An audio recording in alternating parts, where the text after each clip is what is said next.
acompanhar todos os jogos da NBA Summer League? Quer? Então você tem que assinar o League Pass, meu amigo. Lá no League Pass você tem acesso a todos os jogos da Summer League, ao vivo, e com aquela qualidade delicinha. E se cadastrando no League Pass, usando o link que eu vou deixar no primeiro comentário fixado desse vídeo, você consegue um ótimo desconto e ainda consegue um período de teste gratuito. Então, se você não tem o League Pass e quer ter, usa o link e garanta já o seu League Pass. E de quebra você ainda ajuda aqui o canal, né? Então, se puder dar essa moral, eu agradeço muito. Eu separei aqui essa postagem do NBA da Bad, que é a tradução de alguns trechos de uma entrevista bem emocionante que o Embiid cedeu. O Embiid cedeu uma entrevista nessa semana, onde ele, cara, abriu seu coração. Aqui eles até falam, né? Resumo da entrevista em que Joel Embiid abriu o coração sobre a vida e sua carreira. Entrevista muito bonita. E aí o NBA da Bad traduziu os principais trechos. E aí eu vou ler esses trechos aqui pra vocês. Porque, às vezes, a gente que acompanha NBA e tal, a gente enxerga os jogadores como realmente personagens de videogame. A gente acha que os caras são robôs. E a gente esquece que os caras são humanos. Que os caras têm sentimentos também. Que os caras sofrem. Né? E eu acho muito legal quando um jogador deixa esse lado humano dele transparecer. Ainda mais quando é um cara que sofre tanto hate como é o caso do Embiid. Poucos jogadores nos últimos 10 anos sofreram tanto hate como o Embiid, mano. Falando no cenário de NBA. É surreal, cara. É surreal o quanto de gente que odeia o Embiid, que tem hate em cima dele. E talvez essa entrevista... Não tô falando que o hater vai deixar de ser hater. Mas talvez com essa entrevista os haters comecem a olhar pro Embiid de um jeito diferente. Comecem a entender um pouquinho mais o Embiid. Mas vou aqui ler, e aí você aí que odeia o Embiid, você tira a sua conclusão no final. Eu admito que a primeira vez que eu li, eu já li isso aqui já, tá, gente? Mas eu vou ler aqui de novo. A primeira vez que eu li, cara, mano, me emocionei, cara. Porque ele fala coisas bem fortes, fala do irmão dele, enfim. Então, se prepara aí. A galera mais sensível, já pega um lencinho, deixa do lado, porque, mano, são falas bem fortes do Joel Embiid. Vambora. Resumo da entrevista em que Joel Embiid abriu o coração sobre a vida e sua carreira. Abre aspas. Eu me importo sobre como vou ser lembrado no basquete, mas não com o que pensam de mim como pessoa. Como ser humano, você não pode falar um A de mim. Nunca tive muitos amigos. E mesmo com quem sou próximo, não me aprofundo demais nas conversas. Minha família sempre foi quieta. Meu pai, minha mãe. Desde pequeno, nunca tive liberdade para me abrir. Eu sei que me amam, mas não é o amor do tipo, vem cá, me dá um abraço. Isso eu nunca tive. A forma como me criaram é um dos principais motivos de eu estar aqui, mas não vou criar meus filhos da mesma maneira. Então aqui a gente já vê um pouco da personalidade do Embiid, do porquê dele ser esse cara que, de fato, ele parece ser um cara mais introspectivo, né? Um cara mais fechado, né? Isso vem da criação dele. Parece que os pais dele eram assim e isso acabou passando pra ele. E eu acho legal quando ele fala que a forma como os meus pais me criaram é um dos motivos de eu estar aqui. Mas eu não vou criar meus filhos da mesma maneira. Então isso mostra que o Embiid, ele quer ser um pai diferente. Ele quer ser um pai mais amoroso. Eu acho isso bonito, cara. Eu acho muito bonito quando o filho aprende, né, o bom com seus pais, mas sabe separar as partes boas e as partes ruins dos pais. Porque não tem como. Os pais não são perfeitos, gente. Os meus pais, os seus pais, eles têm defeitos. Um pouquinho sobre os meus pais, por exemplo. Cara, assim, eu amo meus pais, eu sei que eles me amam, a gente tem um carinho enorme pelo outro, a gente ri, se diverte. Mas os meus pais, eles são meio fechados também. Tipo, meu pai não é o cara que te abraça, que me abraça toda hora, que fala que me ama toda hora. Não é. E assim, não precisa. Eu sei que ele me ama, mas ele não é um cara que fala, entende? Minha mãe também. E aí, pô, eu amo eles. Mas quando eu tiver um filho, cara, eu sei que eu vou ser diferente. Eu vou toda hora falar que eu amo meu filho, porque eu sou assim. Eu sou um cara mais emotivo, mais emocional, entende? Então eu me identifico bastante com essa história do Embiid com os pais dele, porque os meus pais são meio assim também. Então já é um ponto que bate em mim, porque eu me identifico bastante mesmo com isso. E talvez você também se identifique. Relação com a imprensa. Um tópico importante, né? Embiid é alvo constante da imprensa, e a matéria relembrou o episódio em que ele empurrou um colunista que usou o falecido irmão do Embiid e até seu filho Arthur para atingir o jogador. Arthur, que é filho de uma brasileira, né? Então, o menino tem sangue tupiniquim nas veias. A NBA suspendeu o Joel por 3 partidas. Vocês devem se lembrar desse caso. Eu até comentei sobre esse caso aqui no canal na época. Não ligo se a NBA me multe em 1 milhão, 2 milhões, 5 milhões, 10 milhões. Se ele viesse pra cima de mim, eu empurraria de novo. Embiid até hoje se culpa por ter deixado o irmão em Camarões para ir jogar basquete nos Estados Unidos. O empresário de Embiid ligou pro jogador na noite em que o irmão, também chamado Arthur, morreu. O nome do filho do Embiid é em homenagem ao irmão dele. Joel, enquanto chorava, dizia: a culpa é minha, eu sou um merda. Então o Embiid ele se culpou muito pela morte do irmão dele. E aí chega o jornalista e usa o nome do irmão dele pra criticar o Embiid, saca? O cara tava criticando o Embiid e usou o nome do irmão dele. Isso não se faz, cara. Isso não se faz. Cara, o Embiid, dá pra ver na fala do Embiid que ele sente esse remorso ainda, né, mano? Forte, cara. Forte pra caralho isso aqui, mano. Os familiares de Embiid queriam acompanhar o draft de 2014 juntos, mas ele foi aconselhado a não viajar de avião, pois tinha recém-operado o pé. Lembrando que o Embiid, quando ele foi draftado, ele estava machucado, por isso que ele nem jogou a primeira temporada dele. Ele ficou em Los Angeles na casa do empresário. O irmão Arthur ficou na costa leste. O acidente que tirou a vida de Arthur aconteceu 4 meses após o draft. Ele e Joel não se viam há 3 anos.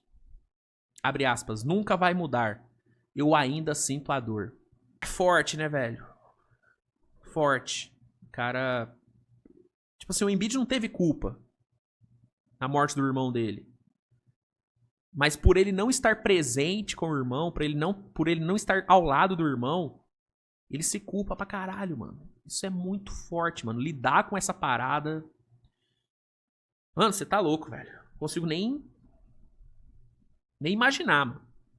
A confusão com o colunista aconteceu porque alguém no vestiário vazou a informação de que Joel Embiid foi cobrado por Tyrese Maxey devido aos atrasos nos treinos e por desmotivar o elenco. O colunista usou isso para atacar Embiid, citando o irmão e o filho de Joel. Eu descobri quem vazou a informação, mas o passado é o passado. Só vou dizer uma coisa. É difícil estar cercado de pessoas que fazem esse tipo de coisa. Aí eu volto no assunto da confiança. Se você trai a minha confiança, não participo mais das reuniões da equipe. E aí o repórter tenta tirar do Embiid quem foi que vazou a informação, porque a informação da cobrada que o Maxey deu nele saiu do vestiário do Sixers, então foi algum jogador. Tá, aí o repórter fala: parece então que essa pessoa ainda está no elenco. Aí o Embiid fala: não sei. Aí o repórter fala: qual foi, Joel? Você sabe quem está no elenco. Aí o Embiid fala: a free agency começou, não sei o que está acontecendo. Aí o repórter: então talvez essa pessoa não esteja mais no elenco na temporada que vem. Aí o Embiid falou: não, talvez ainda esteja. Então, mano, foi alguém do time e é alguém que talvez esteja lá no elenco ainda.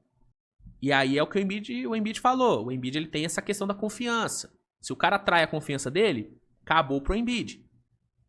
E aí é foda. O vestiário é complicado, mano. O vestiário é sagrado, mano.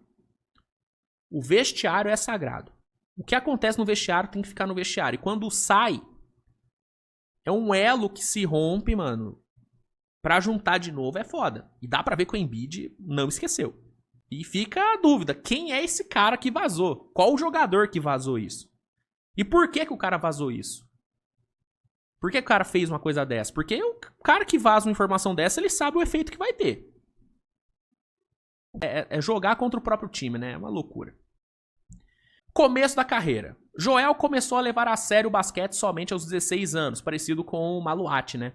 Que foi draftado agora pelo Suns. Após uma peneira em sua cidade, ele deixou a família em Camarões apenas 2 meses depois, e sua ascensão rápida foi praticamente um milagre.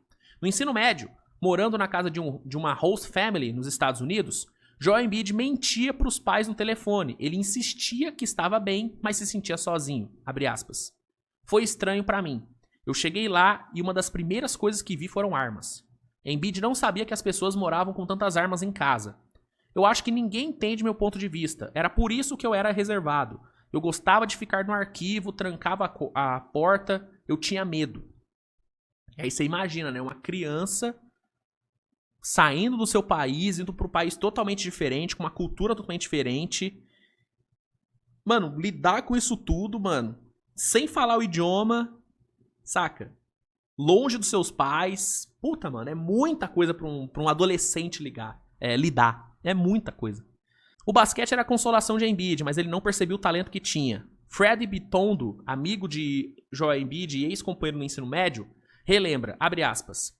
Ele me dizia, se o basquete não der certo, vou estudar por 4 anos e encontrar um emprego. Eu respondia, você tá destruindo a gente nos treinos, que conversa é essa? Na faculdade, Embiid tinha certeza que passaria 5 anos jogando. Após uma temporada, ele já era cotado no topo do draft da NBA. Mesmo assim, Joel queria ficar mais tempo na faculdade. Eu achava que não merecia, só tinha a média de 11 pontos, não sabia muito sobre basquete nem sobre o sistema, né? Então o Embiid ele não entendia o potencial que ele realmente tinha. Né? Porque se você pega os números do Embiid em Kansas, cara, não são números que impressionam, mas o que fez o Embiid ser tão bem cotado era o potencial físico que ele tinha. O tamanho, a envergadura e o refino técnico que o Embiid tinha. Muitas vezes, cara, não são números que elevam um prospecto. São características, potencial, as intangíveis. E o Embiid, ele não tinha muita noção disso, por isso que ele achava que, pô, esse pau vou ter que ficar aqui mais alguns anos, né? Não sei se eu sou tão bom assim.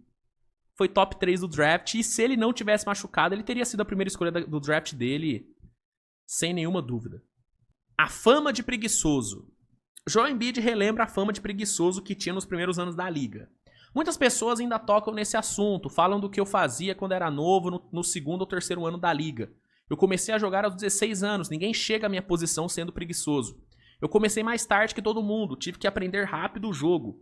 Me mudar para um novo país, sem falar o idioma, precisei aprender uma nova cultura, me ajustar a uma nova realidade. Tentar ser eu mesmo, e isso não aconteceria se eu não tivesse focado. Ele também respondeu se às vezes é mal interpretado. Olha as narrativas que criam. Eu não invento desculpas, eu me machuco todo ano e todo mundo sabe disso. É a verdade. Você acha que se eu estivesse 100% eu não teria uma chance de ser campeão? E se eu decidisse ficar de boa na temporada regular, ter média de 25 pontos ou 20 pontos. Aí nos playoffs eu marco 30 pontos, aí eu seria um grande jogador? Eu iria de 23 para 30 pontos, um cara que cresce nos playoffs. Meu Deus, Joel Jordan, tanto faz. Há 2 anos, a gente enfrentou o Brooklyn. É um exemplo perfeito. Marcação dupla em mim o tempo inteiro. Eu passava a bola, acertávamos arremessos e vencemos. Mas adivinha só, fez meus números caírem. Se essa é a narrativa, tudo bem. Eu sei pelo que estou passando e sei qual é a situação. Ninguém tem meu corpo para entender pelo que estou passando. E esse é um ponto, né, cara? A galera realmente tem essa narrativa de que o Embiid é preguiçoso. Eu nunca comprei a narrativa do Embiid ser preguiçoso. Mas a questão é que o Embiid ele tem uma dificuldade de ficar saudável que é absurda, mas até que ponto ele pode controlar isso, né? É foda, cara. É foda. O Embiid não é o caso de um cara ser baladeiro, o cara não se cuidar e por isso ele machuca muito. Não, o Embiid ele se cuida. Você não vê o Embiid em polêmica de balada, de festa. Você não vê isso. É que, mano, um cara do tamanho do Embiid, com o peso que ele tem, e nem é peso de gordo, é peso de músculo. O Embiid ele é muito forte. E pelos movimentos que ele faz em quadra, pelo desgaste que isso gera nos joelhos, mano, é foda. Uma hora estoura. E infelizmente pro Embiid, todo ano rola uma lesão. E no último ano ele quase nem jogou. Então, é aquilo. Disponibilidade é uma qualidade. E é uma qualidade que infelizmente o Embiid não tem. E os fatores que levam a ele não ter essa disponibilidade estão fora do controle dele. É foda, é muito injusto, mano. É muito injusto chamar o Embiid de preguiçoso e achar que ele não se dedica o suficiente. Cara, dedicação nunca faltou pro Embiid, mano. O problema é ele dá muito azar, mano. Ele dá muito azar de ficar machucado tanto. É foda, cara. O Embiid 100%, cara, ele tem totais condições de levar um time ao título. Porque o Embiid é bom pra caralho. Ele é absurdamente dominante. Absurdamente dominante. O foda é que ele não consegue ficar saudável, mano. Embiid também falou sobre os prêmios individuais. Se você tem a chance de ser MVP, não importa quem você seja, você vai atrás. Eu nunca achei que estaria nessa posição pra começo de conversa. Em segundo lugar, eu achava que seria um ótimo defensor. Nunca pensei que seria tão bom no ataque, né? Tanto que o Embiid já falou algumas vezes que um dos prêmios que ele mais queria ganhar na NBA era o prêmio de DPOY, né? Não que eu me esforço mais na temporada regular do que nos playoffs. Não faz sentido. Minha média de minutos nos playoffs aumenta e você se esforça mais. É mais pressão no ataque e na defesa. Isso aqui é um ponto, hein? Não é que o Embiid ele dá a vida na regular e não joga nada no playoff. Não é isso. É que no playoff ele tá sempre machucado. Talvez se ele diminuísse o ritmo na regular e tal, pudesse ajudar pra ele chegar no playoff mais inteiro? Sim. Mas não é como se... chega no playoff o Embiid joga de sacanagem. Não, ele sempre joga machucado no playoff. Qual foi o playoff que o Embiid jogou 100% saudável? Não teve, mano. Não teve. O mais emblemático, acho que ele até vai falar sobre isso aqui. O mais emblemático foi aquele lá contra o Knicks, talvez. Acho que foi contra o Knicks. Que, mano, ele jogou todo fudido do joelho e com paralisia facial. Mano, você tá louco. E mesmo assim jogou muito bem aquele playoff. Sofrendo com a marcação dupla, Mitchell Robinson em cima dele o jogo inteiro, a Chewy em cima dele o jogo inteiro. E ele lá, mano, lutando. Pô, mano. Eu falo, cara, esforço não falta pro Embiid. Não falta. Atritos com os Sixers. Embiid pensou em desistir do basquete logo após ser draftado por conta da morte do irmão. Lesionado, sem poder jogar a primeira temporada e sem o irmão, Joel estava passando por uma crise e estava de luto. Ele só jogava videogame, a dieta estava desregulada e ele mal dormia. O pé não estava melhorando, não conseguia jogar basquete. Um amigo disse que ele estava se segurando por um fio. A relação com os Sixers piorou e ele achou que tinha algo de errado com a lesão. O time julgou que era preguiça, segundo múltiplas fontes. Frustrado, ele parou de ir na fisioterapia e de se comunicar com os dirigentes. A diretoria, sem saber o que fazer, aplicou diversas multas. Um ano após o draft, um médico finalmente mostrou a realidade. A lesão de Embiid não estava curando. A cirurgia do ano anterior não deu certo. As dores de Joel eram reais e ele não estava inventando desculpas.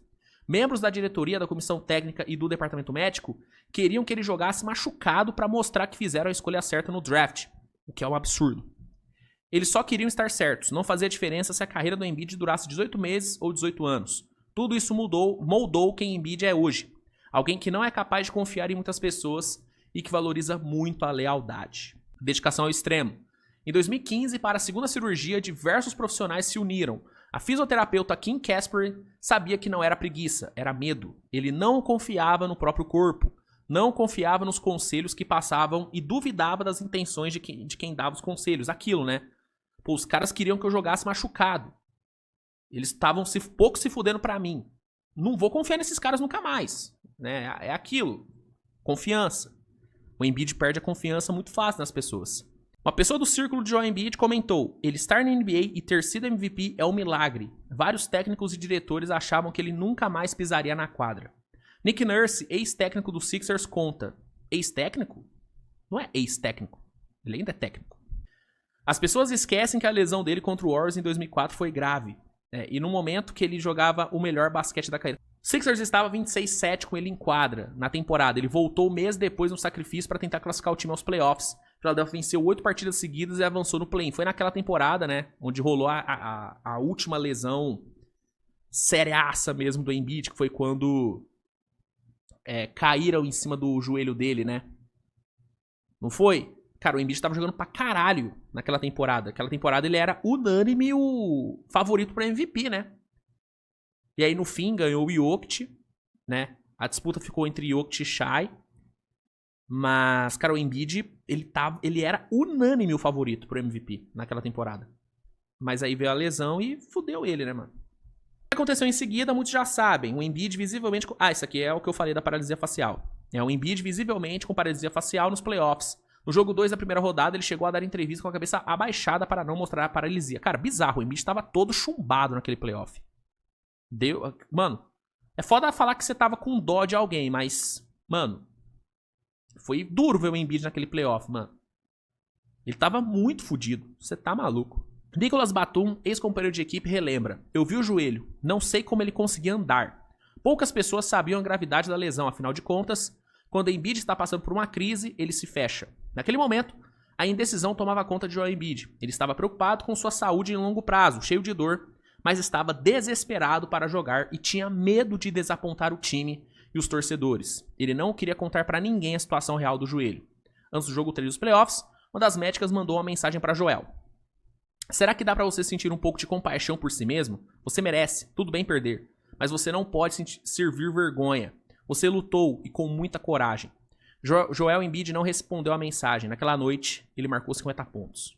Bizarro, bizarro. Todo fudido meteu 50 pontos. Como um todo, não foi suficiente. O Sixers perdeu a série em 6 jogos. Com Embiid tendo médias de 33 pontos, 11 rebotes e 6 assistências. Joel Embiid relembra. Nessas situações, eu queria que alguém lá de cima, na diretoria, me dissesse: não pode continuar assim, você não vai jogar. Mas se correr, o bicho pega, se ficar, o bicho come. Não ligo pra quem me chama de fraco. Eu ligo pro time e pros meus companheiros. Nunca quero desapontar eles. E isso volta à terapia, sobre não querer desapontar as pessoas. Mas no fim das contas, quem tomou a decisão fui eu. Tenho que viver com isso. Eu posso até dizer que estou mudando, mas eu me conheço. Duvido que vai acontecer. Eu sempre quero jogar. Então o Embiid deixa claro que se rolar a situação dele ter que jogar no sacrifício, provavelmente ele vai querer jogar no sacrifício de novo. Mano, o Embiid tem um coração do caralho, mano. Pô, tá maluco. Novas lesões e conflitos. As lesões da temporada passada, mais uma vez, geraram um impasse entre Joel Embiid e a diretoria. Em fevereiro de 2025, ele disse que não dava mais e teria que operar o joelho mais uma vez, o que surpreendeu os Sixers. Foi um pedido de ajuda, parece que ninguém reconhece o que está acontecendo. Joel Embiid também relembrou a saída de James Harden. Eu sempre prometi a mim mesmo, nunca serei responsável por alguém perder o emprego, por alguém ser trocado, por alguém ser demitido. Não me pergunte quem devemos contratar ou trocar. Ninguém sabe disso, mas nem o James Harden fala mais comigo. Esse é o lado que não gosto de ser o cara. Eu fico no meio dessas situações. Ele deve achar que eu tive alguma influência na troca, eu fui o cestinha. E ele liderou a NBA em assistências, nosso pick and roll era imparável. Dói quando você sente que não fez nada de errado. Quando você acha que tem uma relação dessa com alguém, você perde muito. E, cara, me surpreende até saber que o Harden não fala mais com o Embiid, porque na época que o Harden saiu, mano, eu não vi ninguém falando que o Embiid tinha influência na saída do Harden. Tipo, quem teve influência na saída do Harden foi o Daryl Morey, que descumpriu com a palavra dele com o Harden. Ninguém sabia dessa treta do Harden com o Embiid, que o Harden tinha mágoa do Embiid. Por isso que me surpreendeu muito quando eu li isso. Porque o Embiid não parece ser esse cara que força a saída dos seus companheiros. O único caso onde o Embiid meio que deu uma queimada num companheiro de time foi no caso do Ben Simmons, né? Que o Embiid e o próprio Doc Rivers meio que expuseram, né, o Simmons depois da eliminação pro Hawks. Mas naquele caso mesmo, quem realmente teve impacto na queimação do Simmons foi o Doc Rivers. A fala do Doc Rivers foi muito mais danosa pra reputação do Ben Simmons do que a do Embiid. Então, esquisito. Pô, James Harden, fala com o cara, pô. Pô, realmente, mano, os dois juntos, velho. Beleza. Fizeram um jogo 7 patético contra o Celtics, não ganharam nada, mas, mano, o pick and roll desses dois caras era uma coisa impressionante. E muito do MVP do Embiid foi por conta do Harden, tá? Ver os dois não se falando, pô, mano, é meio triste, né, cara? Meio triste. Bom, Joel Embiid termina a entrevista contando que sua recuperação será um pouco diferente dessa vez. Ninguém vai acelerar o processo, não existe prazo. Não sei o que a diretoria vai achar, eu só digo que são negócios. Os resultados importam. Se eu voltar cedo demais e não estiver 100%, adivinha só, vocês não vão vencer. Ele admite que não estava assistindo os playoffs de 2025, até mandar uma mensagem para a Haliburton nas finais de conferência. Ele acabou vendo a partida que classificou o Pacers para as finais. Embiid também não assistiu o duelo contra o Thunder, que o Thunder foi campeão. Isso é do jogo 7, que o Tandão ganhou. Joel conta que até chorou quando viu a lesão de Haliburton e desligou a TV imediatamente. Quando eu era novo, eu não me cuidava o suficiente. Não sei se isso influenciou algumas das lesões que sofri. Mas como você impede alguém de te dar uma cotovelada no rosto, de alguém cair em cima do seu joelho. Não importa o meu preparo nesses casos. Se eu não tivesse preparo, se eu não desse tudo de mim, eu não teria começado a jogar aos 16 anos e chegado a esse nível. É impossível. E aí, a imagem aqui do Embiid com um pequeno Arthur, com a sua esposa, né? Cara, baita entrevista, né, mano? Baita entrevista, relatos muito fortes do Embiid. E é o que eu falo, mano. Os caras são humanos. Os caras são humanos, os caras têm suas dores, os caras têm suas angústias. E é muito foda, né? Você vê muita gente falando merda do Embiid sem saber muito bem dele, né? Julgando ele sem saber da sua trajetória. Isso é algo que nós também fazemos, né? Então acho legal trazer essa entrevista, trazer essa fala do Embiid pra realmente humanizar o cara. Porque é importante a gente humanizar os jogadores, a gente entender que os jogadores são seres humanos. Que às vezes, velho, eles erram em quadra, eles tomam atitudes erradas, mas, mano, os caras são humanos, velho. Esse é o ponto. Ah, são bilionários, sim, mas ainda são humanos. O Embiid tem seus demônios, o Embiid luta contra os seus demônios, assim como eu luto, como você luta, né?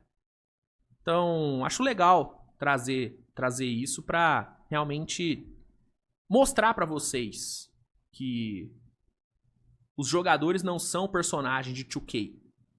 Sacou? Importante ter isso na cabecinha.